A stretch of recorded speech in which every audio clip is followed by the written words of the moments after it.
اعوذ باللہ من الشیطان الرجیم بسم اللہ الرحمن الرحیم رب اشرح لی صدری ویسر لی امری واحلل عقدۃ من لسانی یفقہوا قولی واجعل لی وزیرا من اہلی اللہم فقہنا فی الدین اللہم ارنا الحق حقا وارزقنا اتباعہ وارنا الباطل باطلا وارزقنا اجتنابہ آمین یا رب العالمین۔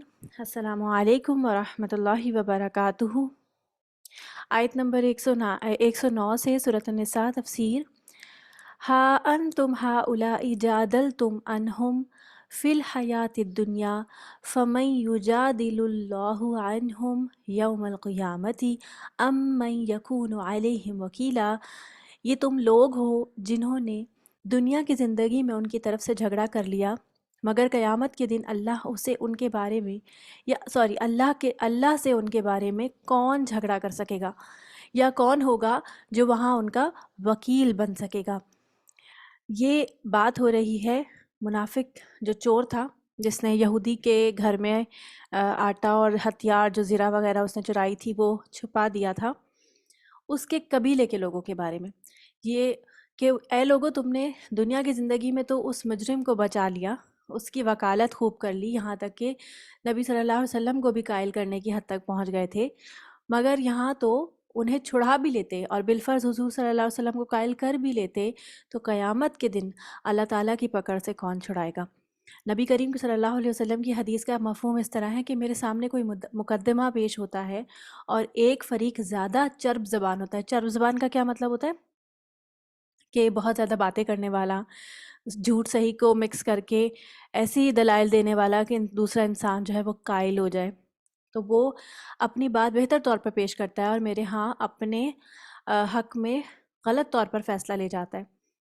فرض کیجئے کہ اگر جیسے کسی کی کوئی زمین کا ٹکڑے کے اوپر کوئی جھگڑا ہے اور اگر کوئی شخص غلط طور پر اسے ثابت کر کے فیصلہ اپنے حق میں لے بھی جاتا ہے تو اسے یہ معلوم ہونا چاہیے کہ زمین کا وہ ٹکڑا در حقیقت جہنم کا ٹکڑا ہے، کہ آخرت میں اس کے لیے وہ ایک دردناک عذاب کی صورت میں ہوگا اور دنیا میں اسے تھوڑا ہی فائدہ ہوگا۔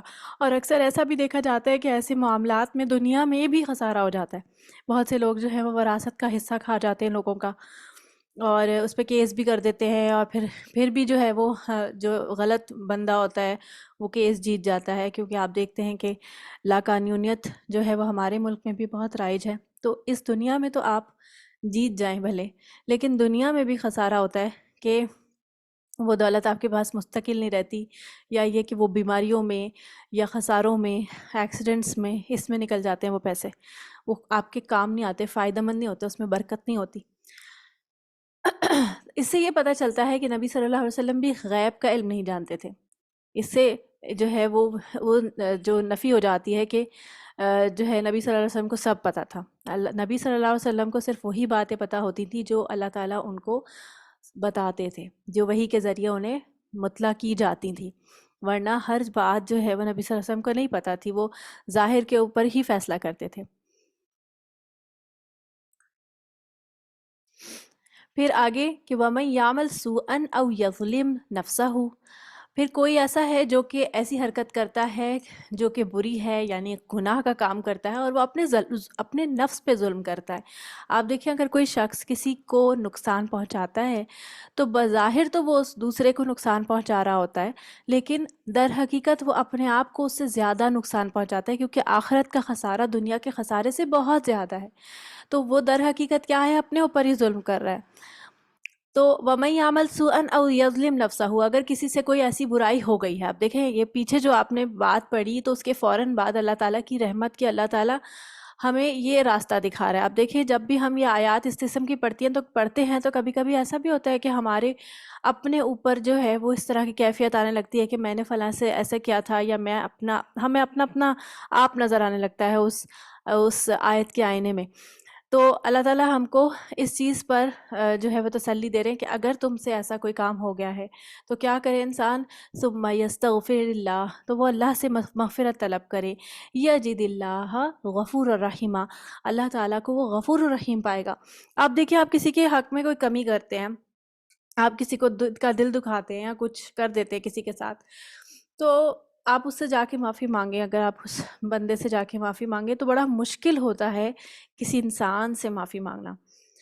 پہلے تو یہ کہ ہم اپنی ہمت ہی نہیں جمع کر پاتے کہ ہم جا کے اس سے معافی مانگیں۔ بالفرض اگر ہم اتنی ہمت کر لیں اور جا کے اس سے معافی مانگ بھی لیں تو کیا ہوتا ہے کہ وہ آسانی سے نہیں مانتا، اس کو وہ منہ پھیر لیتا ہے، بات نہیں کرتا ہے، اگنور کرتا ہے، پھر کئی دفعہ جو ہے وہ اس کا دل صاف ہونے میں بہت ٹائم لگتا ہے، کئی دفعہ اس سے معافی مانگنی پڑتی ہے۔ لیکن اگر آپ اللہ تعالیٰ سے ایک آنسو ایک دفعہ پلٹنے پر اللہ تعالیٰ آپ کو فوراً معاف فرما دیتے ہیں۔ اللہ تعالیٰ اس طرح منہ نہیں پھیرتا بندے سے۔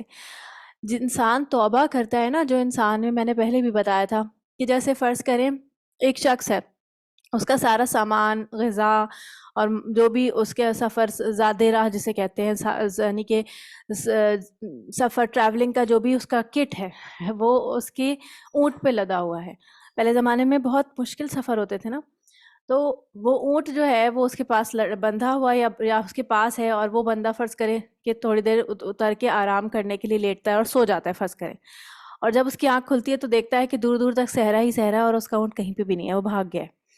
تو اس کی کیا کیفیت ہوگی؟ کیوں آپ دیکھیں آج کل تو ہم راستے سے بہت کچھ لیتے ہیں اور کھا لیتے ہیں، لوگ بھی مل جاتے ہیں، لیکن اس زمانے میں جو سفر ہوتے تھے وہ کیسے ہوتے تھے کہ دور دور تک نہ کوئی انسان، نہ کوئی درخت، نہ کچھ اور، کچھ بھی نہیں ہوتا تھا۔ تو ایسے میں اگر کوئی انسان اپنی زاد راہ کھو بیٹھے تو سمجھے موت کا سامان، اور پھر اگر وہ ڈھونڈتے ڈھونڈتے اس کو اس کی اونٹنی مل جائے تو وہ کتنا خوش ہوگا۔ اتنی خوشی، اس سے کہیں زیادہ خوشی اللہ تعالیٰ کو اپنے کسی بندے، اپنے بندے کے توبہ کرنے پر اور اللہ سے رجوع کرنے پر ہوتی ہے، کہ اللہ تعالیٰ بہت زیادہ خوش ہوتے ہیں اگر کوئی شخص توبہ کرتا ہے تو، اور اللہ کی طرف پلٹ آتا ہے۔ تو بار بار اللہ سے توبہ کریں، بار بار اللہ کی طرف پلٹ جائیں۔ چھوٹی موٹی غلطیاں، بڑی غلطیاں جو بھی ہوتی رہتی ہیں، مستقل اللہ تعالیٰ سے مغفرت مانگے رہیں، مستقل اللہ سے چمٹے رہیں۔ یہ ہے ہمارا کام اصل میں۔ اس سلسلے میں سیدھا اور صاف طریقہ یہ ہوتا ہے کہ غلطی یا خطا ہو گئی تو اعتراف کر لو، اس جرم کی جو بھی دنیاوی سزا ہے وہ بھگت لو اور اللہ سے استغفار کر لو، اس طرح آخرت کی سزا سے چھٹکارا مل جائے گا۔ پھر وَمَن یکسب اسمن، اب کسی نے گناہ کمایا تو وہ اس کا وبال اپنی ہی جان پر لیتا ہے، اور اللہ حلیم اور حکیم ہے۔ یعنی ایک گناہ اگر کسی نے کمایا ہے تو اس کا نقصان اسے خود ہوگا۔ آخرت میں جو نقصان پہنچے گا وہ دنیا کے فائدے سے بہت بڑا ہوگا، اور وہ اتنا بڑا ہوگا کہ انسان کہے گا، جہنمیوں کے بارے میں آتا ہے نا کہ جب جہنمیوں کو جہنم کا دیدار کرایا جائے گا، جب وہ پہنچے نہیں ہوں گے، صرف ایک جھلک ہی دکھائی جائے گی، تو وہ اس کے خوف سے ان کے ڈپریشن کا عالم یہ ہوگا کہ وہ کہیں گے کہ ہم نے تو کبھی کوئی خوشی دیکھی ہی نہیں۔ اور جنتیوں کو جب جنت کا نظارہ کروایا جائے گا تو جنتی کہیں گے کہ ہم نے تو کبھی کوئی دکھ دیکھا ہی نہیں۔ حالانکہ جنتی جو ہوں گے وہ تو اس دنیا کی امتحان میں تپ کر سونا ہوئے ہوں گے نا، یعنی یہاں پر تو انہوں نے بہت آزمائشیں برداشت کی ہوں گی، بہت تکلیفیں اور اذیتیں برداشت کی ہوں گی، لیکن جب وہ جنت کو دیکھیں گے تو ان کے ذہن سے وہ تمام تکلیفیں اور تمام جو مصائب جو انہوں نے یہاں پر گزارے وہ سب محو ہو جائیں گے، بلکہ وہ اس خوشی میں ہی اتنے خوش ہو جائیں گے۔ تو یہ حالت ہوگی کہ انسان پھر اپنے دنیا میں کیے ہوئے جتنے بھی اس نے عیش ہیں وہ سب بھول جائے گا جہنم کو دیکھ کے۔ وَمَن یکسب خطیئۃ، اور اگر کوئی خطا کرتا ہے، گناہ کرتا ہے، او اسمن، خطا کرتا ہے یا گناہ کرتا ہے، ثم یرمی بہ بریئا، یرمی کا لفظ نا رمی سے ہے، را میم یا رمی۔ رمی کب کرتے ہیں ہم؟ وہ حج کے موقع پہ رمی کی جاتی ہے نا، وہ جمرات پہ جو پتھر مارا جاتا ہے، رمی کا معنی ہوتا ہے پتھر پھینکنا۔ تو پھینکنا بھی اسے بریئن، جو بری ہے۔ بری کون ہوتا ہے؟ براءۃ من اللہ، اللہ بری الذمہ ہے۔ بری کا معنی ہوتا ہے خالی، یعنی کہ اس گناہ سے پاک، گناہ سے خالی۔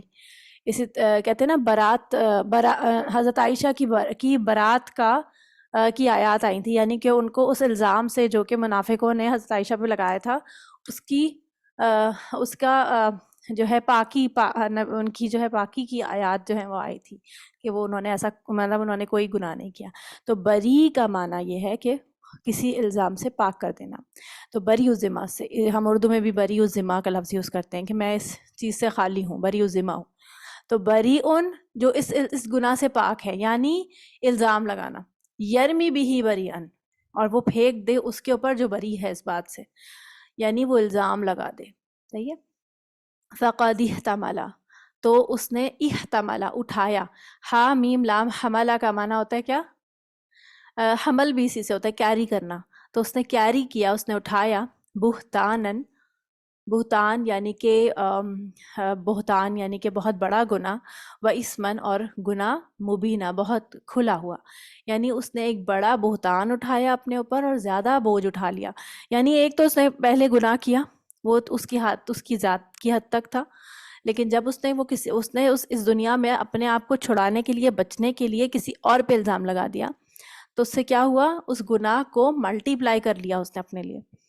اگر تو وہ گناہ ہوا تھا فوراً ہی اس کا اعتراف کر کے وہیں سزا بھگت کے وہیں استغفار کر کے ختم کر لینا تھا، لیکن اس نے کیا کیا؟ اپنے آپ کو یہاں بچانا چاہا، اور وہاں اس آخرت میں اپنے لیے دوہرا عذاب جو ہے وہ اپنے لیے تیار کر لیا. تو یہ دیکھیں، یہ بچپن سے ہی نا ہماری، یہ ابھی ہم نے یہ منافق کی آیات پڑھی نا، منافق نے کیا کیا تھا؟ یہودی پہ الزام لگا دیا تھا. تو یہ بچپن سے ہی ہو جاتی ہیں. بچپن میں نا بچے شغل اور شوخی میں اس طرح کرتے ہیں کہ جو ہے ایک نے تھپڑ مارا، پیچھے والا 2-3 بھائی ہیں، ایک نے مارا تو وہ پلٹ کے دیکھے کس نے مارا، تو وہ کہے کہ نہیں اس نے مارا، میں نے تو نہیں مارا. تو یہ بیسیکلی، اور وہ دوسرا جو ہے وہ حیران ہو جائے کہ میں نے کب مارا، میں تو یہاں بیٹھا ہوا ہوں. تو یہ جو ہے نا، یہ چھوٹی چھوٹی یہ جو چیزیں ہیں، ان کو یہیں پہ اسٹاپ کرنا چاہیے کہ اپنے گناہ کا الزام جو ہے وہ دوسرے پہ ڈالنے کی عادت نہیں بننی چاہیے. یہ پھر اتنی بڑھ جاتی ہے کہ انسان بڑے ہونے کے بعد بھی اس طرح کی چھوٹی موٹی اور چھوٹی بڑی حرکتیں کر رہا ہوتا ہے. اور جیسے آپ دیکھیں کہ ایسا بھی ہوتا ہے کہ اگزامپل میں دے رہی ہوں کہ جیسے اگر کسی بچے سے گلاس ٹوٹ گیا، اب اماں کے ڈانٹ کے ڈر سے وہ کہے گا کہ نہیں میں نے نہیں توڑا، چھوٹے بھائی نے توڑا ہے، اور چھوٹا بھائی حیران کہ میں نے تو نہیں توڑا، اور شاید وہ اپنی جو ہے وہ صفائی میں کچھ کہہ بھی نہ پائے. تو بیسیکلی یہ چیزیں نا ہمیں خود بھی دیکھنی چاہیے کہ ہم ایسا تو نہیں کرتے. ہم اپنے آپ کو بچانے کے لیے غلط طریقہ تو نہیں، غلط طرز طریقہ تو نہیں اختیار کرتے. آپ دیکھیں جب حضرت آدم علیہ السلام سے گناہ ہوا تھا، وہ جو نافرمانی انہوں نے جنت میں کی تھی کہ وہ اس درخت کے قریب گئے تھے اور اس کا پھل بھی چکھ لیا تھا، تو انہوں نے کیا کیا تھا؟ فوراً ہی اللہ کی طرف ریپینٹ کیا تھا، فوراً ہی اللہ سے چمٹ گئے اور کہا کہ اللہ مجھ سے غلطی ہوگی، مجھے سمجھ نہیں آ رہا اب میں کیا کروں. اللہ کی رحمت کی اللہ تعالیٰ نے ان کو پھر وہ کلمات سکھائے، اور پھر اللہ تعالیٰ نے انہیں معاف بھی فرما دیا. تو یہ ہے انسانی آدمی رویہ، آدم کا رویہ. ہم آدمی مطلب آدم کی اولاد ہے نا.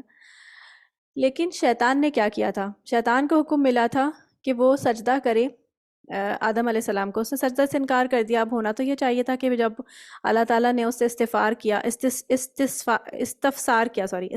یعنی اس سے پوچھا کہ تمہیں کس چیز نے روکا کہ تم نے سجدہ نہیں کیا، تو اس کو یہ کہنا چاہیے تھا اچھا مجھ سے غلطی ہو گئی، میں کر لیتا ہوں سجدہ، یا یہ وجہ بتا دیتا یا کچھ بھی. اس نے کہا کہ میں اس سے بہتر ہوں، اور پھر اس کے بعد وہ ایک لمبی کہانی آتی ہے، لمبا مکالمہ ہے. پھر آخر میں اس نے یہ کہا کہ جس طرح تو نے مجھے بہکایا، اس نے اللہ پر اپنے گناہ کا الزام ڈالا. اس نے کہا کہ میں نے گناہ کیا، میں نے جو بھی غلطی کی نا اس کی وجہ آپ ہیں، آپ نے مجھے یہ حکم ہی کیوں دیا تھا. تو یہ اس کا رویہ تھا، یہ شیطانی رویہ تھا. آپ دیکھیں کہ ابھی آپ خود بھی دیکھیں کہ اگر آپ اپنے بچے کو تھپڑ مارتے ہیں، غصے میں کسی بات پہ تھپڑ مار دیتے ہیں، اب آپ کو گلٹ بھی محسوس ہو رہا ہے اندر سے کہ میں نے اسے کیوں مارا، وہ رو رہا ہے، یا وہ اب آپ اس کو منانے گئے ہیں، تو آپ اس کو جا کے کیا کہتے ہیں؟ آپ اس کو جا کے کہتے ہیں تم نے مجھے اتنا غصہ دلایا ہی کیوں بیٹا، کہ میں نے تمہیں تھپڑ مارا. تو بیسیکلی کیا ہوتا ہے کہ ہم اپنے کام کو جسٹیفائی کرنے لگ جاتے ہیں. یہ جو جسٹیفائی کرنا ہے نا، یہ بہت بڑا مشکل ہو جاتا ہے. یہ ہمارے لیے نا خسارے کا سبب بن جاتا ہے. ہمیں جسٹیفائی نہیں کرنا. جو کوئی بات اگر ہم کو یہ میرے لیے بھی ہے اور آپ کے لیے بھی ہے نصیحت، کہ اگر ہم سے کوئی غلطی ہو گئی ہے تو غلطی مان لینا ہی بیسیکلی انسان کے لیے فائدہ مند ہے اس دنیا میں. یہی ہمارا امتحان ہے، اور یہ بہت بڑی اور بہت مشکل چیز ہے جو کہ انسان کے لیے ضروری ہے. لیکن ولولا فضل اللہ علیک ورحمتہ لہمت طائفۃ منہم ان یضلوک.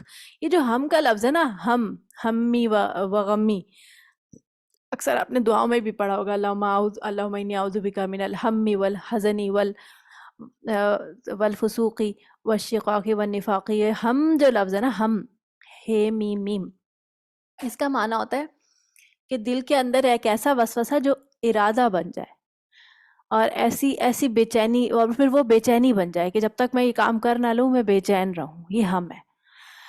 تو ہم جو ہے طائفتن، ایک ایسے گروہ نے اس بات کا ارادہ کر لیا تھا کہ وہ آپ کو غلط فیصلے پر اکسا دیں. یہ وہی بات جو کہ جو ابھی منافق والا جو ہم پڑھ رہے تھے.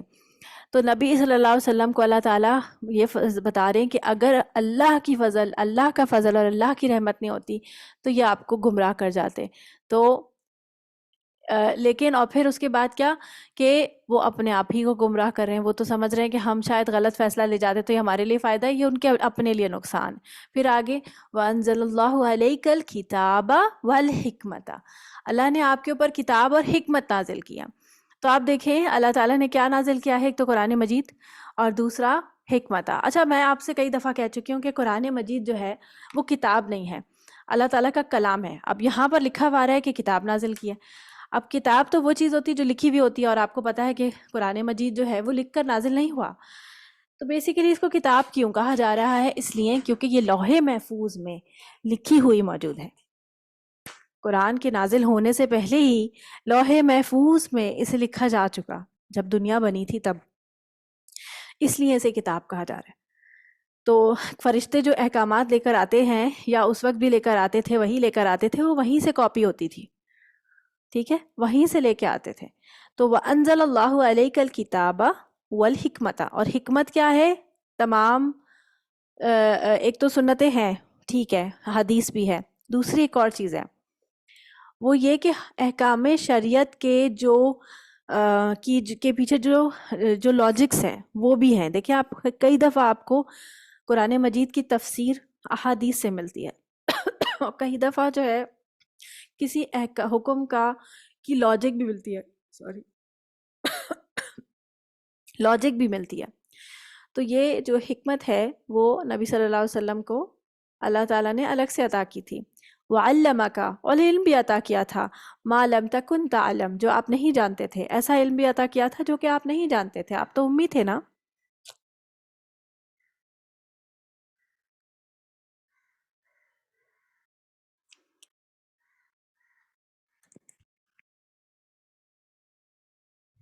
ہاں جی، تو آپ تو امی تھے نا. تو علم جو ہے نا وہ بہت بڑا احسان ہے اللہ تعالیٰ کا جو انسان کو ملا. ٹھیک ہے، اس کا کیا مطلب ہوا؟ اس کا مطلب یہ ہوا کہ دیکھیں، سب سے پہلے اللہ تعالیٰ نے آدم علیہ السلام کو بنایا، تو آدم علیہ السلام کو اللہ تعالیٰ نے کیا ادا کیا؟ وَعَلَّمَ آدَمَ الْأَسْمَاءَ كُلَّهَا، اللہ تعالیٰ نے ان کو علم دیا. تو علم جو ہے نا وہ انسان کو اللہ تعالیٰ کی طرف سے ایک انعام بھی ہے.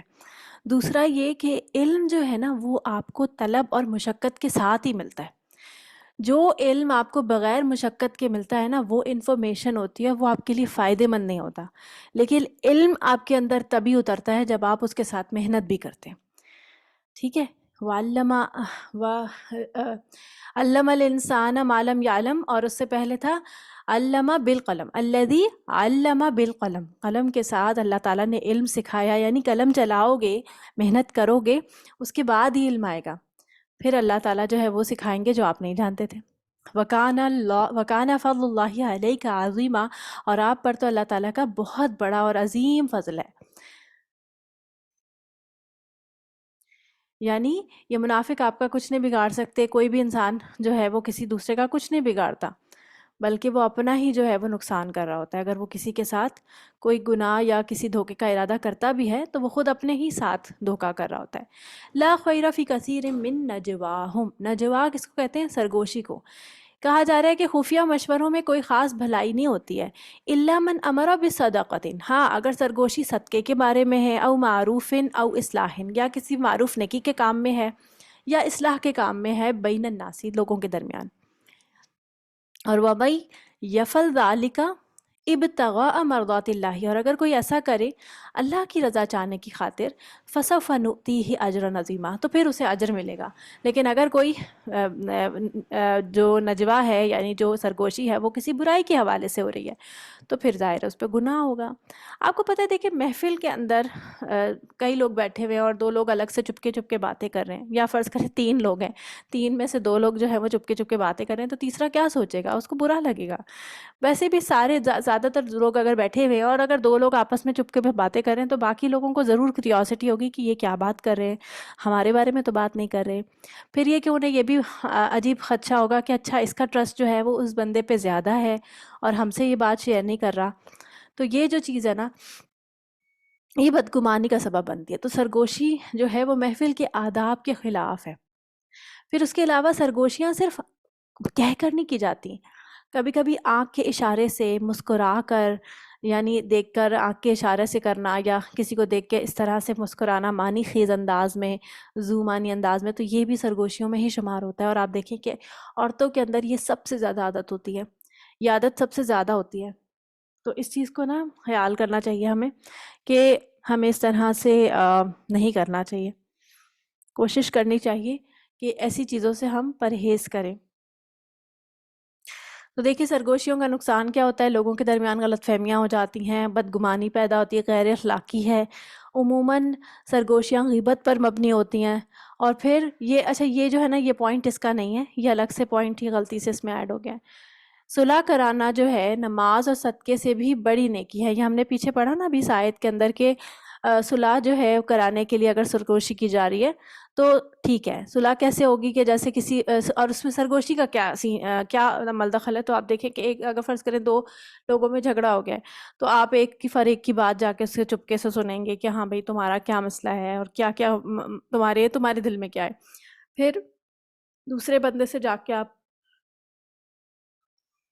اس کی بات سنیں گے، اور پھر جب یہ دونوں باتیں آپ کو سمجھ آئیں گی تو پھر آپ ان دونوں کی مس انڈرسٹینڈنگس کو دور کرنے کی کوشش کریں گے۔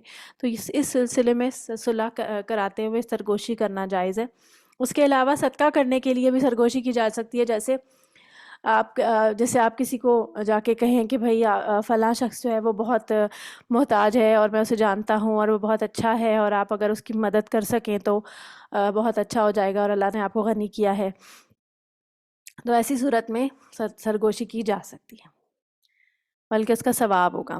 وَمَن يُشَاقِقِ الرَّسُولَ، اور جو کوئی مخالفت کرے، دیکھیں شاق کا کیا شقہ، شین قاف قاف کا کیا مطلب ہوتا ہے؟ شق کے کمر کا واقعہ ہم نے پڑھا تھا نا، شق کے کمر، شق کا معنی ہوتا ہے دو ٹکڑے ہونا۔ تو انسان اختلاف میں ہی ٹکڑے ٹکڑے ہوتا ہے نا۔ اختلاف کیا ہوتا ہے؟ یعنی کہ ایک بات پر کو سب متفق تھے کہ ایک نے کہا کہ نہیں میں اس بات سے متفق نہیں ہوں، تو وہ ایک الگ ہو گیا، تو اختلاف ہو گیا۔ تو وَمَن يُشَاقِقِ الرَّسُولَ، اور جو کوئی اختلاف کرتا ہے الرسول، رسول سے، من بعد ما تبین لہ الہدیٰ، جبکہ اس کے اوپر ہدایت واضح ہو گئی۔ اختلافات دیکھیں، اختلافات تو ایک ہوتے ہیں لا علمی میں کہ ہمیں پتہ ہی نہیں اور ہم اس کی سی بات سننا ہی نہیں چاہتے، اختلاف ہے، ہمیں اس کسی سے کوئی ذاتی گرج ہے، اب وہ صحیح بات بھی کہہ رہا ہے نا تو ہمیں اس کی بات سمجھ نہیں آ رہی اور ہم سننا ہی نہیں چاہتے۔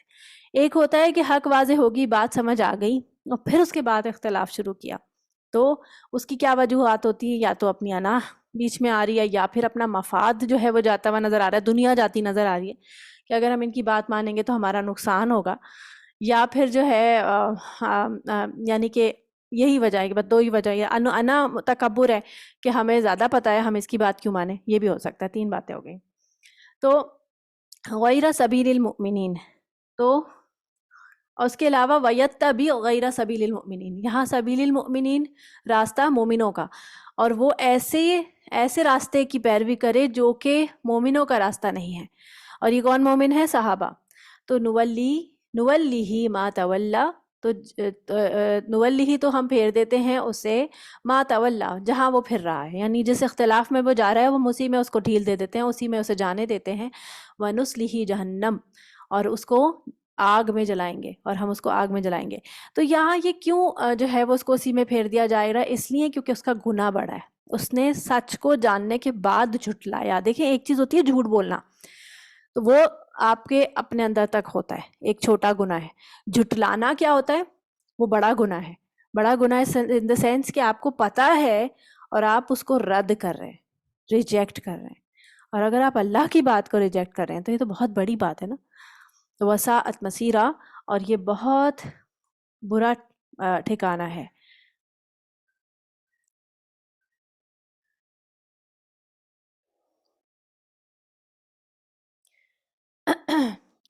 اور یہاں پر جو ہے وہ یہی تھا کہ نبی صلی اللہ علیہ وسلم کے خلاف یہ منافق چوری چھپے جو خفیہ سازشیں کرتے تھے، اسی کی وجہ سے جو ہے وہ لوگوں کے درمیان بھی جو ہے وہ ان کی سازشیں درمیان میں لوگوں کی بھی کھلتی تھیں کہ لوگوں کو بھی ان کے نبی صلی اللہ علیہ وسلم کے خلاف کرنے کی کوشش کرتے تھے. تو یہ وہی بات یہاں پر بھی اس آیت میں بھی ہے کہ یہ وہ لوگ ہیں جو اپنے لیے مصیبت اور جہنم خرید رہے ہیں. یہ ایک واقعہ یہاں پر ذکر کیا گیا کہ فتح مکہ کے موقع پر نبی صلی اللہ علیہ وسلم نے جو نئے لوگ مسلمان ہوئے تھے ان لوگوں کو جو بھی غنیمت ملی تھی، اس غنیمت جو کہ یعنی فتح مکہ کے بعد ایک غزوہ ہوا تھا، غزوہ حنین.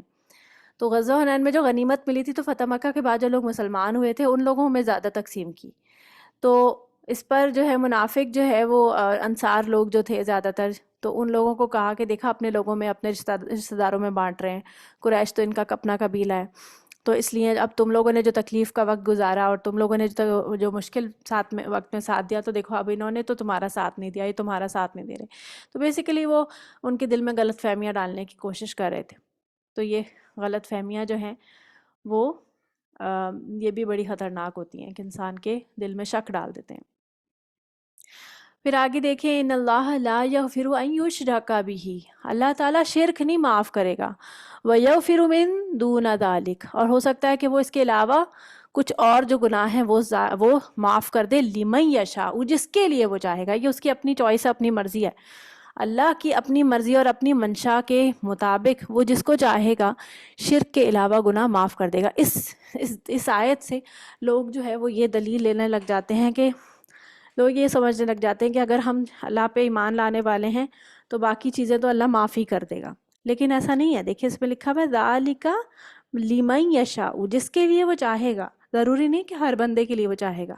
دیکھیں ایک شخص ہے جو کہ نیکی پر عمل کرنے کی کوششیں کر رہا ہے، مستقل کوشش کر رہا ہے، اور اس سے کہیں کوئی ایک آدھ گناہ بھی ہو رہا ہے، کیونکہ گناہ تو ہوں گے ہی نا، ہر بندے سے ہوتے ہیں، تو نیک بندے سے بھی ہو رہے ہوں گے. تو اللہ تعالیٰ اپنی رحمت کے ذریعے ان سارے گناہوں، ان ساری نیکیوں پر وہ کچھ گناہ جو ہے وہ اللہ معاف فرما دے گا.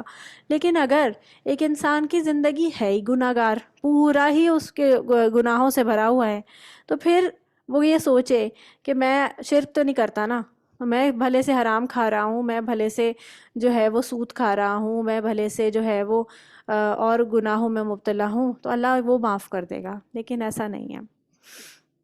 وَمَن يُشْرِكْ بِاللَّهِ فَقَدْ ضَلَّ ضَلَالًا بَعِيدًا. آپ کو پتہ ہے کہ شرک جو ہے وہ کبیرہ گناہوں میں سب سے بڑا گناہ ہے.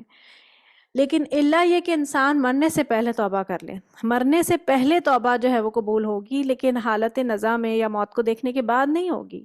اس سے پہلے اگر انسان نے توبہ کر لیا، اللہ سے رجوع کر لیا، تو اللہ اسے معاف فرما دے گا، کیونکہ اللہ تعالیٰ غفور الرحیم ہے.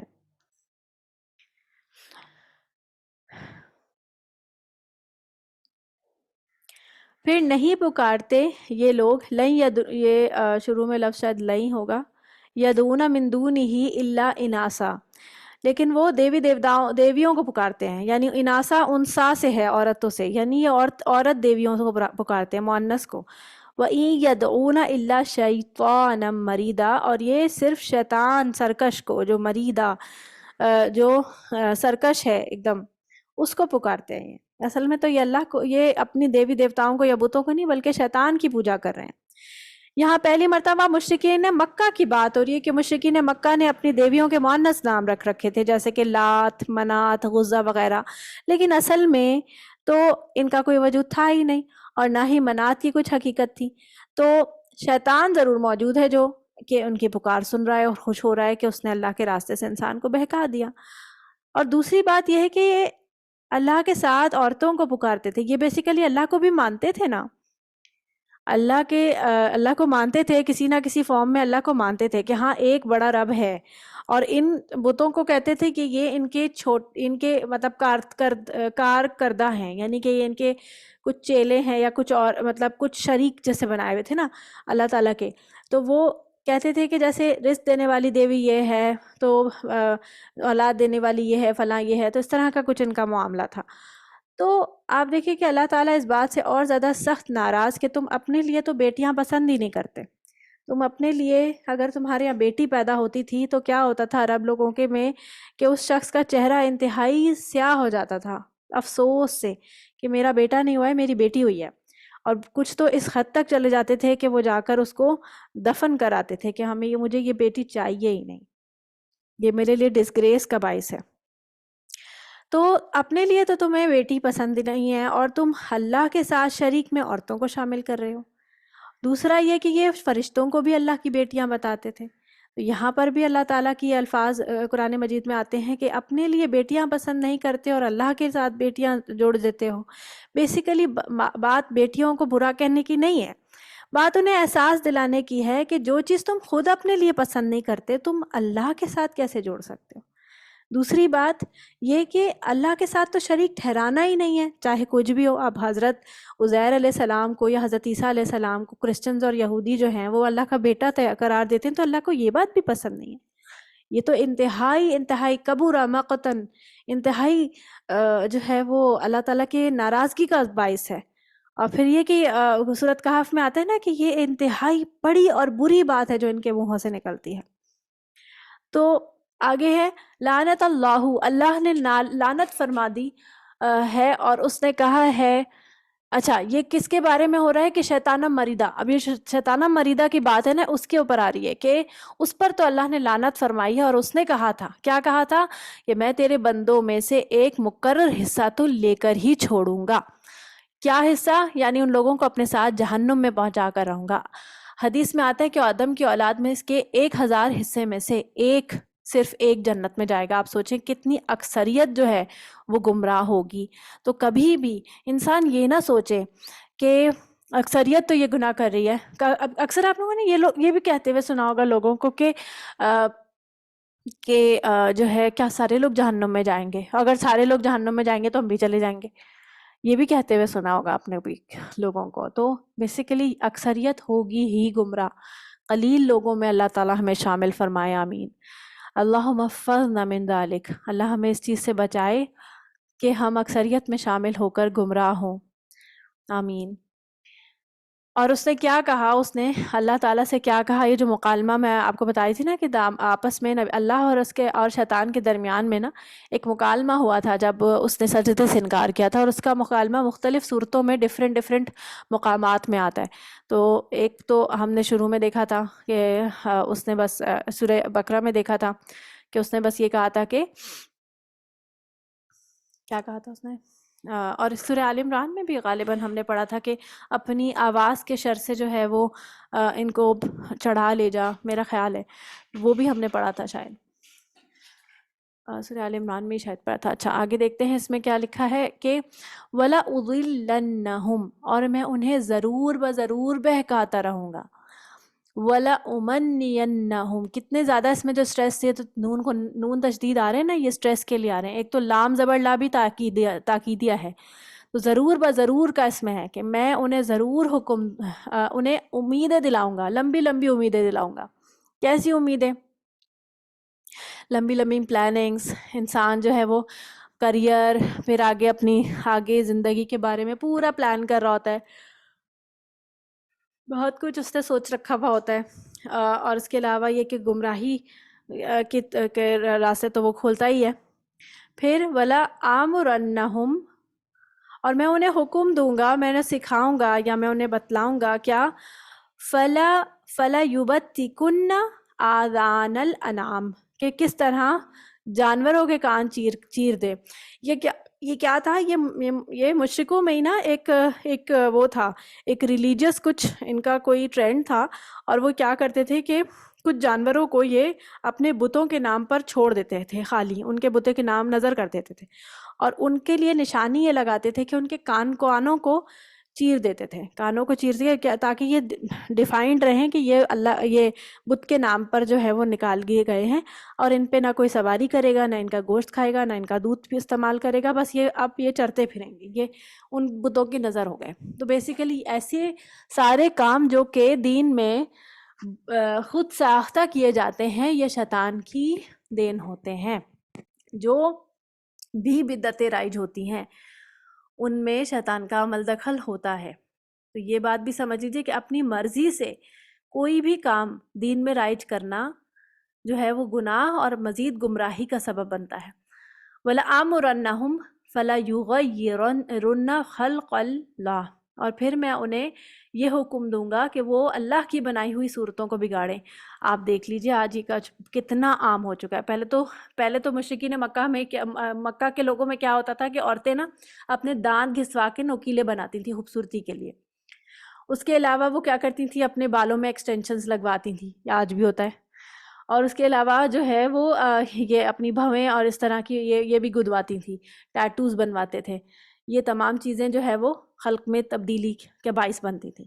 آج تو یہ اور بھی زیادہ ماڈرنائز ہو کر اور بھی مزید جو ہے وہ ایسی اس کی شکلیں ہو گئی ہیں کہ آپ دیکھیں جوان رہنے کے لیے ایکٹرز ایکٹریسز کیا نہیں کرواتے، اپنی سرجریز کرواتے ہیں، ناک ٹیڑھا ہے ناک سیدھا کروا لیا، ہونٹ پتلے ہیں ہونٹ موٹے کرا لیے، چہرے جو جھریاں ہیں ان کو سیدھا کرنے کے لیے جو ہے وہ کوئی انجیکشنز وغیرہ چہرے پہ لگوا لیے۔ تو یہ تمام چیزیں کیا ہیں، یہ خلق میں تبدیلی ہے۔ یہ تمام چیزیں جو ہے آپ کو ایون ہم کو کالے رنگ کا خضاب یعنی کالے رنگ کا جو ڈائی ہے وہ لگانے کو بھی منع کیا گیا ہے کہ آپ کسی اور کلر کا لگا سکتے ہیں، ڈارک براؤن لگا لیں، براؤن لگا لیں۔ اگر آپ کے بال سفید ہو رہے ہیں تو آپ کسی اور کلر کا جو ہے وہ ڈائی لگا لیں، لیکن کالا مت یوز کریں۔ یہ تو ہم کو اس لیے کہا گیا تاکہ کسی کو دھوکہ نہ دیا جائے، کوئی دھوکے میں نہ آئے کہ آپ کی عمر کم ہے شاید۔ تو یہ چیزیں جو ہے تو ہم یہ تمام چیزیں کیسے کر سکتے ہیں کہ جو ہم جو ہے وہ جوان دکھنے کے لیے جو ہے وہ انسان اس طرح کی حد تک جائے کہ سرجریز کرانا شروع کر دے، تو یہ تو بالکل بھی جائز نہیں ہے۔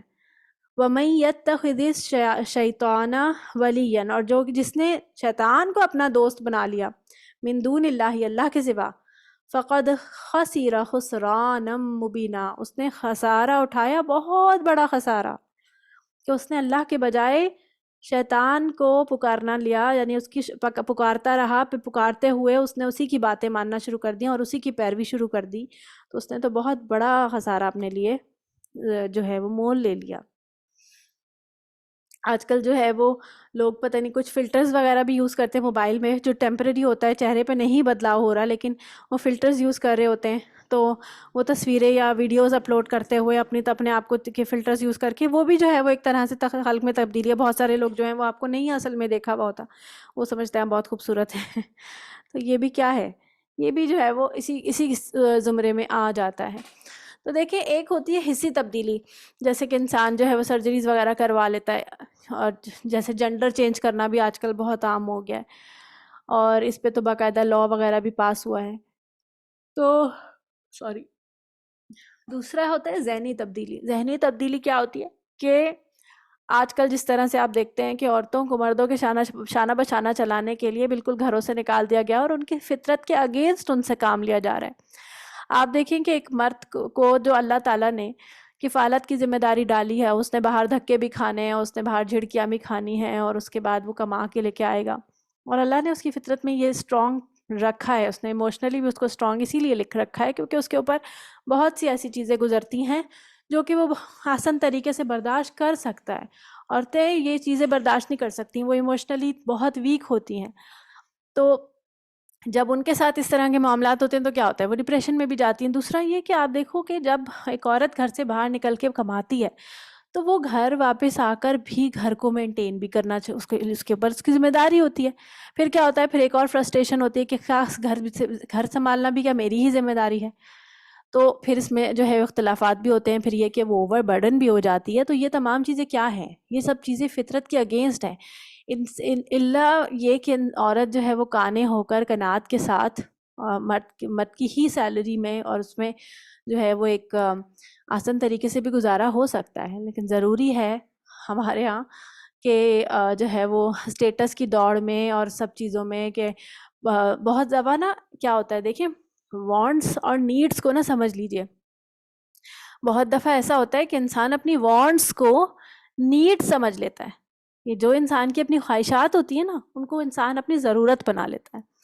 تو اگر ہم ان دونوں میں فرق کرنا سیکھ جائیں گے نا، تو بہت زیادہ مالی معاملات جو ہے نا وہ ہمارے درست ہو جائیں گے. آگے دیکھیں، شیطان تو ان سے وعدے کرتا ہے اور ان سے جو امیدیں دلاتا ہے وہ انتہائی کیا ہوتی ہیں، بودی ہوتی ہیں، دھوکے پہ مبنی ہوتی ہیں، وہ اصل میں ان کی کوئی حقیقت نہیں ہوتی ہے. اور یہ وہ لوگ ہیں جن کا ٹھکانہ جہنم ہے، اور وہاں سے وہ فرار کی صورت نہیں پائیں گے. یعنی جو لوگ شیطان کے پیروکار ہوں گے، شیطان کے چیلے ہوں گے، حزب الشیاطین ہوں گے، یعنی کہ شیطان کی گروہ میں شامل ہونے والے، ان کے لیے جہنم سے نکلنے کا کوئی دوسرا راستہ نہ ہوگا. اور جو لوگ ایمان لانے والے ہوں گے، نبی اللہ تعالیٰ اور نیک عمل کرنے والے ہوں گے، انہیں ہم عنقریب ایسے باغوں میں داخل کریں گے جن کے نیچے نہریں بہہ رہی ہوں گی، اور وہ اس میں ہمیشہ رہیں گے. اللہ کا یہ وعدہ سچا ہے، اور کون اللہ سے بڑھ کر اپنی بات میں سچا ہو سکتا ہے؟ اللہ سے سچی بات میں کون ہو سکتا ہے؟ اس کے برعکس اہل ایمان یعنی حزب اللہ کا انجام اور اللہ کی طرف سے انعام یہ ہوگا. اے مسلمانوں، سزا اور جزا کا دار و مدار نہ تمہاری خواہشات پر موقوف ہے اور نہ اہل کتاب کی خواہشات پر. جو کوئی برا کام کرے گا اس کی سزا اس کو مل کر رہے گی، اور جو کوئی اور وہ نہیں پائے گا اپنے لیے اللہ کے مقابلے میں کوئی حمایتی. یعنی کہ جو کام جیسا ہوگا، دیکھیں اپنی خواہشات کا کیا مطلب ہے کہ جیسے آپ نے دیکھا کہ اہل کتاب یعنی یہودیوں کا کیا تھا کہ وَقَالُوا لَن تَمَسَّنَا النَّارُ إِلَّا أَيَّامًا مَّعْدُودَاتٍ، ہمیں تو آگ صرف کچھ عرصے کے لیے ہی چھوئے گی، اور ہو سکتا ہے ہمیں آگ چھوئے بھی نہ، ہم تو اللہ کے لاڈلے ہیں. لیکن اور یہی سوچ جو ہے امت مسلمہ میں، امت محمدی میں بھی ہے کہ ہم تو نبی صلی اللہ علیہ وسلم کے امتی ہیں، تو ہم تو لاڈلے ہیں، تو ہمیں تو اللہ تعالیٰ جہنم میں نہیں ڈالیں گے، صرف نان مسلمس کو ڈالیں گے. یہ بھی ہمارے اندر ایک بڑی خرابی ہے جو ہمارے سوچ کے اندر ہے، کہ ہم یہ لگتا ہے کہ ہم جو ہے وہ بخشے جائیں گے. تو یہ اس چیز کو یہ سمجھ لینا کہ تمہاری خواہشات کے اوپر تمہارا انجام نہیں ہوگا، بلکہ وہی انجام ہوگا جو تم نے کمایا ہے. جو تمہارا رزلٹ کارڈ، رپورٹ کارڈ بتائے گی، وہی تمہارا نتیجہ یا وہی تمہارا انجام اور وہی تمہاری سزا اور جزا ہوگی. جو کوئی نیک کام کرے گا، مرد ہو یا عورت، وہ صاحب ایمان ہو، تو وہ لوگ ہیں جو جنت میں داخل ہوں گے، اور ان کے اوپر کوئی حق تلفی نہیں کی جائے گی. مرد ہو یا عورت، اللہ تعالیٰ نے سب کا حساب جو ہے وہ برابر رکھا ہے. اور اس سے بہتر دین کس کا ہوگا؟ جس نے اپنا چہرہ اللہ کے سامنے جھکا دیا اور اس کے بعد احسان کے درجے تک پہنچ گیا، اور اس نے پیروی کی دین ابراہیم کی، جو یکسو ہو کر، یا پیروی کرنے والا جو ہے وہ ابراہیم علیہ السلام کے دین پر یکسو ہے، یا پھر جو ابراہیم علیہ السلام خود یکسو تھے. اور یعنی کہ دونوں قسم سے اس کا ترجمہ کیا گیا ہے. اور اللہ نے تو ابراہیم کو اپنا دوست بنا لیا. یعنی کہ ابراہیم علیہ السلام کی سیرت کا مطالعہ کیجئے تو پتہ چلتا ہے کہ کس طرح آپ ہر آزمائش میں بہترین طریقے پر احسان کے ساتھ اور صبر کے ساتھ سرخرو ہوئے. یعنی آپ دیکھیں کہ شروع سے لے کر جب آپ ان کی سوانح حیات پڑھتے ہیں تو پتہ چلتا ہے کہ شروع میں اپنا گھر بار چھوڑا توحید کی خاطر، پھر اس کے بعد آگ میں بھی پھینکے گئے تھے اسی وجہ سے، پھر اس کے بعد جو ہے پھر بڑھاپے میں اولاد ملی، اولاد کو اللہ تعالیٰ کی خاطر صحرا میں چھوڑا، پھر اس کے بعد جو ہے اللہ تعالیٰ نے دوسری اولاد دی، پھر اس کے بعد جو ہے اللہ تعالیٰ نے اس اولاد کو جو پہلی اولاد تھی اس کو ذبح کرنے کا حکم دیا، پھر اس کے بعد جو ہے خانہ کعبہ کی تعمیر، اور یہ سب جتنے بھی جو ان کے سارے آپ پڑھتے ہیں، اس میں آپ کو ان کو صبر، برداشت، احسان کا جو ایک خوبصورت طرز طریقہ ملتا ہے. اسی لیے بار بار ملت ابراہیم کا ذکر جو ہے وہ قرآن مجید میں آتا ہے، اور اللہ تعالیٰ نے ان کو اپنا دوست قرار دیا، خلیل اللہ کا رقب جو ہے وہ ان کو دیا. تو ایسے ہی تو نہیں مل جاتا نا اللہ تعالیٰ کے دوستی کا شرف. اللہ انہیں اپنا دوست کہہ رہے ہیں کہ میں اللہ کہہ رہے ہیں وہ میرا دوست ہے. آپ دیکھیں کہ یہ کتنی بڑی بات ہے کہ اللہ ان کو کہہ رہے ہیں کہ یہ میرا دوست ہے. میں ابراہیم کا دوست ہوں یہ نہیں کہہ رہے. اللہ یہ تو ہم سورہ بقرہ میں پڑھ کے آئے نا کہ اللہ ولی الذین آمنوا، اللہ دوست ہے مومنوں کا، لیکن وہاں اللہ کہتے ہیں کہ وہ میرا دوست ہے. تو اور اللہ ہی کے لیے ہے جو آسمان اور زمین میں، اور جو کچھ بھی ہے، اور اللہ تعالیٰ نے ہر شے کا احاطہ کیا ہوا ہے اپنے علم کے ذریعے. تو تمام باتیں اللہ تعالیٰ ہی کی ہیں.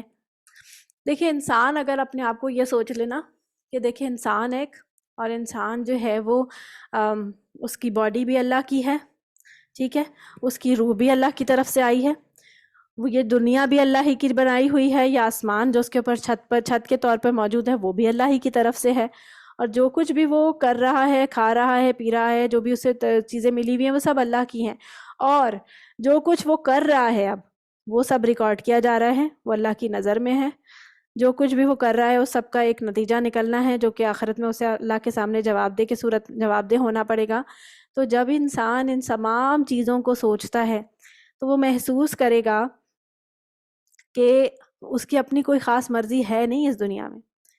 یہ جو ہمیں تھوڑا سا جو ہم کو ایک لبریشن آف چوائس دیا ہوا ہے نا، وہ اس لیے دیا ہوا ہے تاکہ ہم اپنے لیے خود اچھائی چنیں، ہم اٹ سیلف اپنے لیے جو ہے وہ اچھا فیصلہ کر پائیں، یہ ہمارے لیے ہے۔